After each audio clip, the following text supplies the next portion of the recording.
नमस्कार दोस्तों।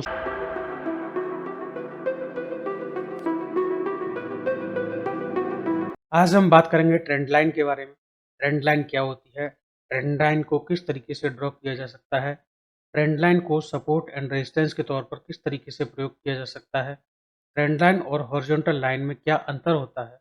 Trend line की जानकारी होने पर हम अपने ट्रेडिंग डिसीजन को कैसे प्रॉफिटेबल बना सकते हैं? तो अब बात करते हैं ट्रेंड लाइन की। जब हम चार्ट पर प्राइस की स्टडी करते हैं तो हमें प्राइस के स्विंग्स देखने को मिलते हैं।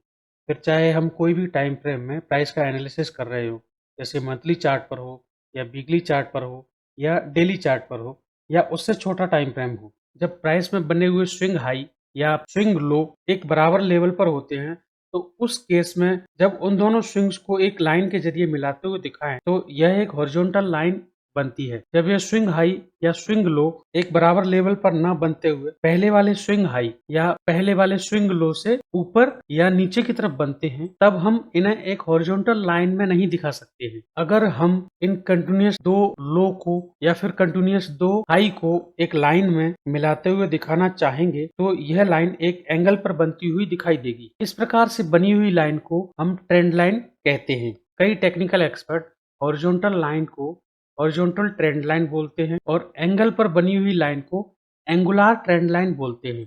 हम अपने एनालिसिस में एंगल पर बनी हुई ट्रेंड लाइन को एंगुलर ट्रेंड लाइन न बोल करके सिर्फ ट्रेंड लाइन बोलेंगे। हॉरिजॉन्टल लाइन को horizontal support and resistance line बोलेंगे। तो हमारे लिए ट्रेंड लाइन का मतलब एंगल पर बनी हुई ट्रेंड लाइन। ट्रेंड लाइन का सिंपल मीनिंग, जब प्राइस हॉरिजॉन्टल लेवल पर सपोर्ट और रेजिस्टेंस नहीं बनाता है, वह अपने सपोर्ट और रेजिस्टेंस को ऊपर की तरफ या फिर नीचे की तरफ शिफ्ट करता है। उन केस में जब हम प्राइस को स्टडी करते हैं तब हम ट्रेंड लाइन ड्रॉ करते हैं। जो भी ट्रेंड लाइन हम ड्रॉ करते हैं उसका एंगल या स्लोप बहुत इंपॉर्टेंट होता है। एंगल या स्लोप के आधार पर हम ट्रेंड लाइन को दो भागों में क्लासिफाई कर सकते हैं।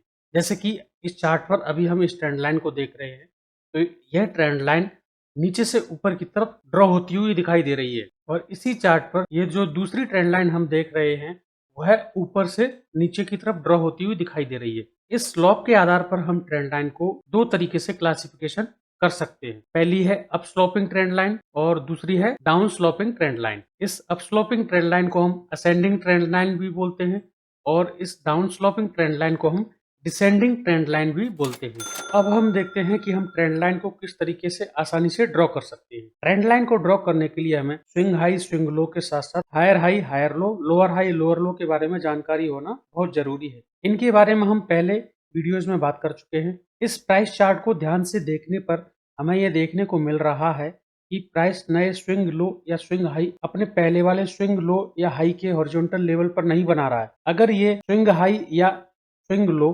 हॉरिजॉन्टल लेवल पर होते तो हम इसे हॉरिजॉन्टल लाइन से दिखा सकते। अब इस पैटर्न के लिए हम इन हाई या लो को ट्रेंड लाइन से ड्रॉ करेंगे।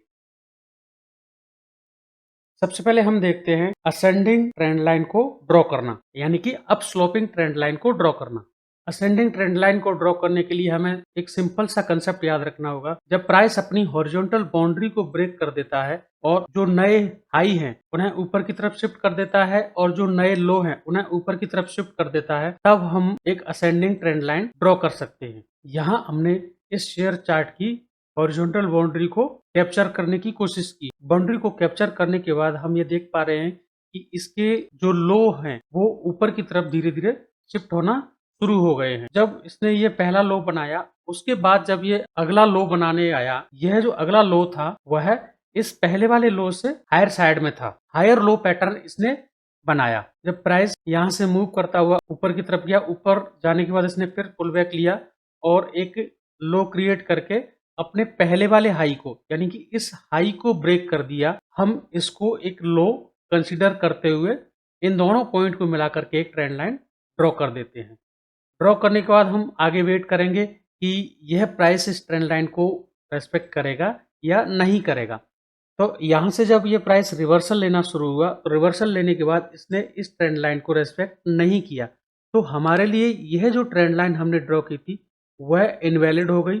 अब हमें एक नई ट्रेंड लाइन ड्रॉ करनी पड़ेगी। अब चूंकि प्राइस इस पहले वाली ट्रेंड लाइन पर नहीं रुका और उसको ब्रेक करते हुए नीचे आ गया, नीचे आने के बाद फिर इसने यहाँ से रिवर्सल लिया। रिवर्सल लेने के बाद जो पहले वाले हाई थे उन हाई से ऊपर की तरफ क्लोज दिया। तो अब हम इस पॉइंट को एक नया स्विंग लो मान सकते हैं। जो पहले वाला स्विंग लो था उसके साथ इसको कनेक्ट करते हुए एक ट्रेंड लाइन ड्रॉ करेंगे। ये जो स्विंग लो है उस लो से हम जो नया स्विंग लो बनाया है प्राइस ने उस लो तक एक नई ट्रेंड लाइन ड्रॉ कर रहे हैं। जो नई ट्रेंड लाइन हमने बनाई है उसको भी हम आगे तक प्लॉट कर देते हैं, यानी कि चार्ट के राइट साइड में प्लॉट कर देते हैं। जब हमने इन दो स्विंग लो को मिलाते हुए एक ट्रेंड लाइन ड्रॉ की तब यह प्राइस नहीं बना था उस समय। उसके बाद जब प्राइस ने यहाँ रिवर्सल लिया, रिवर्सल लेने के बाद फिर से अब ट्रेंड पकड़ा, तो ये हमारे लिए कंफर्म हो गया कि यह ट्रेंड लाइन को यह प्राइस रेस्पेक्ट दे रहा है। उसके बाद अगली बार फिर से लगभग इसी ट्रेंड लाइन के आसपास से प्राइस ने रिवर्सल लिया था। रिवर्सल लेने के बाद प्राइस फिर से इस ट्रेंड लाइन पर नहीं आया, प्राइस ने एक नया ट्रेंड पकड़ लिया। तो अब हम इस लो को देखते हुए इसके जो आगे वाले स्विंग लो हैं यानी कि हायर लो हैं उनको मिला करके एक नई ट्रेंड लाइन ड्रॉ कर सकते हैं।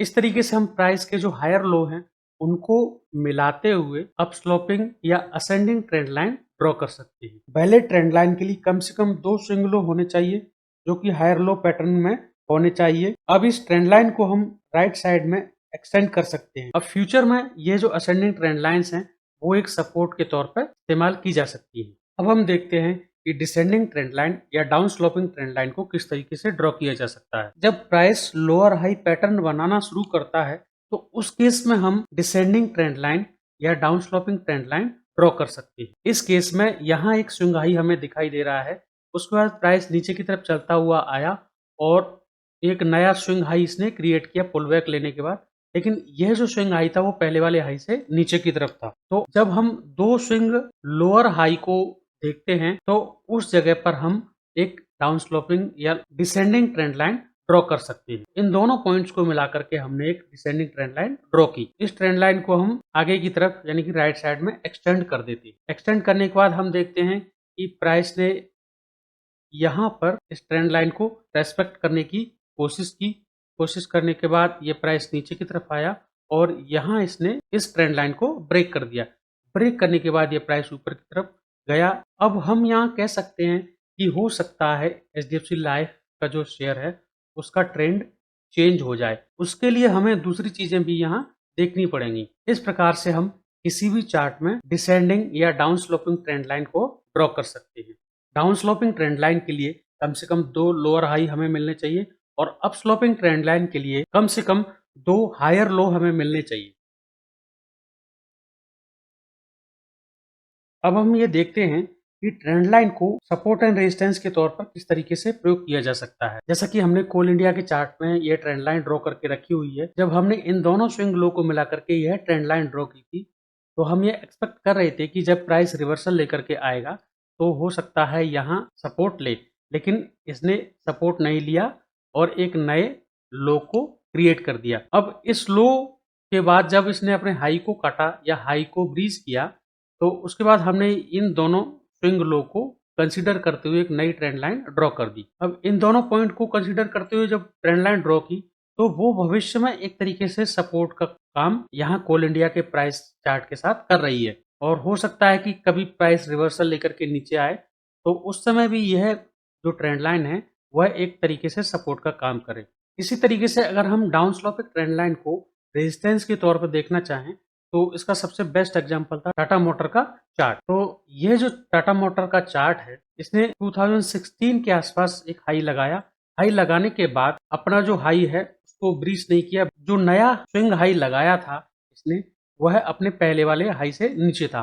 तो इन दोनों पॉइंट्स को मिलाकर के एक ट्रेंड लाइन हमने ड्रॉ की। यह जो हाई था वो 2016 में बनाया था और यह जो स्विंग हाई था वो 2017 के आसपास बनाया था। इन दोनों लोअर हाई को मिलाते हुए हमने एक ट्रेंड लाइन ड्रॉ की और ट्रेंड लाइन ड्रॉ करने के बाद इसको हमने राइट साइड की तरफ एक्सटेंड किया। तो टाटा मोटर्स के प्राइस ने इसको काफी लंबे समय तक एक तरीके से रेजिस्टेंस के तौर पे लिया और इसको जाकर के फुली ब्रीच किया है 2020 में, यानी कि लगभग 3 साल तक यह इस ट्रेंड लाइन के नीचे चलता रहा, यानी कि रेजिस्टेंस के तौर पर इसे लेता रहा। ट्रेंड लाइन को हम प्राइस के सपोर्ट के तौर पर और प्राइस के रेजिस्टेंस के तौर पर इस्तेमाल कर सकते हैं। अगर हमें ट्रेंड लाइन की जानकारी रहेगी तो हम ऐसे किसी डाउन ट्रेंड के स्टॉक में नहीं फंसेंगे जो कि लंबे समय तक डाउन ट्रेंड में चल रहा है, यानी कि लार्जर टाइम फ्रेम में डाउन ट्रेंड में चल रहा है। और अगर हम किसी शेयर में ट्रेड लेते भी हैं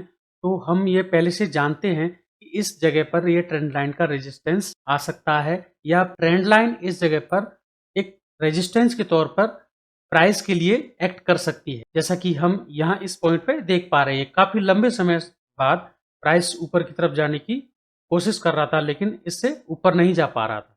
तो ट्रेंड लाइन की जानकारी होने से हम अपने ट्रेडिंग डिसीजंस को काफी रिफाइन कर सकते हैं। जैसे कि अभी ये टाटा मोटर्स के चार्ट को हम देखना चाहें, ये जो स्विंग पॉइंट्स हैं, इन स्विंग पॉइंट्स को इसने ब्रीच नहीं किया अभी तक, यानी कि यह हायर हाई पैटर्न तो नहीं बना रहा है। यह प्राइस नीचे की तरफ डाउन स्लोप लिए हुए है, लोअर हाई पैटर्न बना रहा है। इन दोनों पॉइंट्स को मिलाकर के हमने एक ट्रेंड लाइन यहाँ ड्रॉ। अब हम देख पा रहे हैं कि प्राइस फिर से इस ट्रेंड लाइन को रेजिस्टेंस के तौर पर ले रहा है। तो प्राइस जब भी मूव करते हुए वापस कहीं से सपोर्ट लेकर के इस ट्रेंड लाइन के पास जाएगा तो हम पहले से अलर्ट रहेंगे। हो सकता है कि इस जगह पर यह ट्रेंड लाइन प्राइस के लिए रेजिस्टेंस के तौर पर काम करे। अब हम ये जानने की कोशिश करते हैं कि ट्रेंड लाइन और हॉरिजॉन्टल लाइन में क्या अंतर होता है। जब भी price higher low, higher high, lower low, lower high pattern बनाता है तो उस केस में जब हम प्राइस की स्टडी करते हैं तो उसे हम ट्रेंड लाइन के जरिए करते हैं। और जब प्राइस अपने स्विंग हाई या स्विंग लो हॉरिजॉन्टल लेवल पर बनाता है तो हम उसे हॉरिजॉन्टल लाइन या हॉरिजॉन्टल एरिया के जरिए दिखा सकते हैं। तो इस वीडियो में हमने बात किया कि ट्रेंड लाइन क्या होती है, ट्रेंड लाइन को किस तरीके से ड्रॉ किया जा सकता है और ट्रेंड लाइन को सपोर्ट और रेजिस्टेंस के तौर पर किस तरीके से प्रयोग किया जा सकता है। अभी तक हम हॉरिजॉन्टल सपोर्ट एंड रेजिस्टेंस और ट्रेंड लाइन को ड्रॉ करना सीख चुके हैं। अब हम इनकी जितनी ज्यादा प्रैक्टिस करेंगे उतना ज्यादा हमें इसमें एक्सपर्टीज मिलेगी। हॉरिजॉन्टल सपोर्ट एंड रेजिस्टेंस को या ट्रेंड लाइन को ड्रॉ करने के कई सारे तरीके हमें टेक्निकल एनालिसिस में मिलते हैं। ये मेरा ऐसा मानना है कि यह बिल्कुल इंडिविजुअल पर निर्भर करता है कि वह उस ट्रेंड लाइन को या हॉरिजॉन्टल सपोर्ट एंड रेजिस्टेंस को किस तरीके से देखता है और किस तरीके से ड्रॉ करता है। आगे हम ये देखेंगे कि ट्रेंड लाइन के जरिए और हॉरिजॉन्टल सपोर्ट एंड रेजिस्टेंस के जरिए हम किस तरीके से ट्रेड ले सकते हैं। हॉरिजॉन्टल सपोर्ट एंड रेजिस्टेंस और ट्रेंड लाइन अपने आप में ही एक ट्रेडिंग स्ट्रेटजी है। ये टेक्निकल एनालिसिस का बेस तो है ही। जब भी हम प्राइस के स्ट्रक्चर को देखना चाहते हैं तो हम हॉरिजॉन्टल सपोर्ट एंड रेजिस्टेंस और ट्रेंड लाइन को तो ड्रॉ करते ही करते हैं, बाकी हम इनके जरिए ट्रेड भी ले सकते हैं। तो मिलते हैं फिर नेक्स्ट वीडियो में। अगर वीडियो में दी गई जानकारी आपको अच्छी लगी हो तो चैनल को सब्सक्राइब कीजिए, वीडियो को लाइक कीजिए, दोस्तों के साथ शेयर कीजिए।